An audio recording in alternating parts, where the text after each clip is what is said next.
சில நேரம் காரணமே இல்லாம மனசு பாரமா இருக்கும். என்னாச்சு?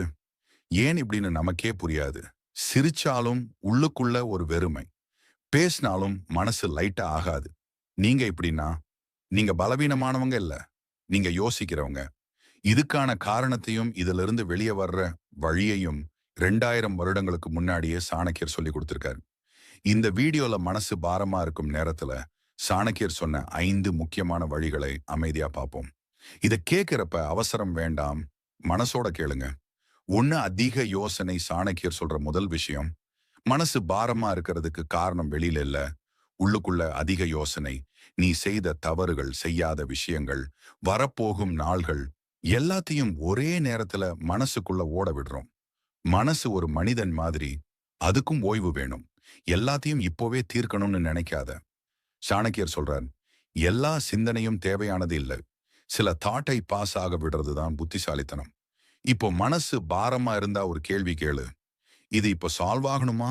இல்லைன்னா அதை விடு. எல்லாரையும் சந்தோஷப்படுத்தும் பழக்கம் நம்ம மனசு உடையறதுக்கு மிகப்பெரிய காரணம். எல்லாரையும் சந்தோஷப்படுத்தணும்னு நினைக்கிற பழக்கம். அவங்க என்ன நினைப்பாங்க? அவங்களுக்கு பிடிக்குமா? என்ன சொல்லுவாங்க? இந்த கேள்விகளால நம்ம வாழ்க்கை ஸ்லோவா நம்ம கையிலிருந்து வழுக்கிடும். சாணக்கியர் சொல்றாரு, உன்னை பயன்படுத்துறவங்க உன்னை புரிஞ்சுக்க மாட்டாங்க. எல்லாருக்கும் நல்லவனா இருக்க முடியாது.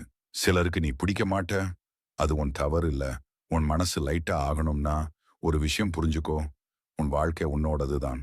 3 கண்ட்ரோல் இல்லாததை கண்ட்ரோல் பண்ண முயற்சி. சில நேரம் மனசு அமைதியா இல்லைன்னா காரணம் இதுதான். நம்ம கண்ட்ரோல்ல இல்லாத விஷயங்களை கண்ட்ரோல் பண்ண ட்ரை பண்றோம். மற்றவர்களின் கேரக்டர், அவர்கள் முடிவுகள், அவர்கள் வேர்ட்ஸ், இதெல்லாம் நம்ம கையில் இல்லை. சாணக்கியர் சொல்றாரு, உன் கையில் இல்லாததை சுமையாக சுமக்காத. நீ கண்ட்ரோல் பண்ணக்கூடியது ஒரே ஒரு விஷயம்தான், உன் ரெஸ்பான்ஸ். அதை சரியா வச்சுக்கிட்டா மனசு தானா லைட்டா ஆகும். என் கையில் இல்லைன்னு அக்செப்ட் பண்றது பலவீனம் இல்ல, அது கிளாரிட்டி. 4 கடந்த காலத்தில் வாழ்தல் மனசு பாரமா இருக்கிற இன்னொரு காரணம், கடந்த காலம். நம்ம மறந்துட்டோம் நினைக்கிற பல விஷயங்கள் மனசுக்குள்ள சைலண்டா உட்கார்ந்துருக்கும். அப்படி செய்யாம இருந்திருந்தா, அவங்க இல்லாம இருந்தா. சாணக்கியர் சொல்றாரு, கடந்த காலம் பாடம் தான், வீடு இல்ல. அங்கே வாழ ஆரம்பிச்சா இன்றைய நாளை இழந்துடுவோம். இன்றைக்கு நீ செய்யக்கூடிய ஒரு சின்ன நல்ல விஷயம், அதுதான் உன் மனசுக்கு மருந்து. பாஸ்ட் ஆகி நினைச்சா லெசன் எடுத்துக்கோ, அதுல வாழாத. 5 அமைதி மற்றும் குறைந்த பேச்சு.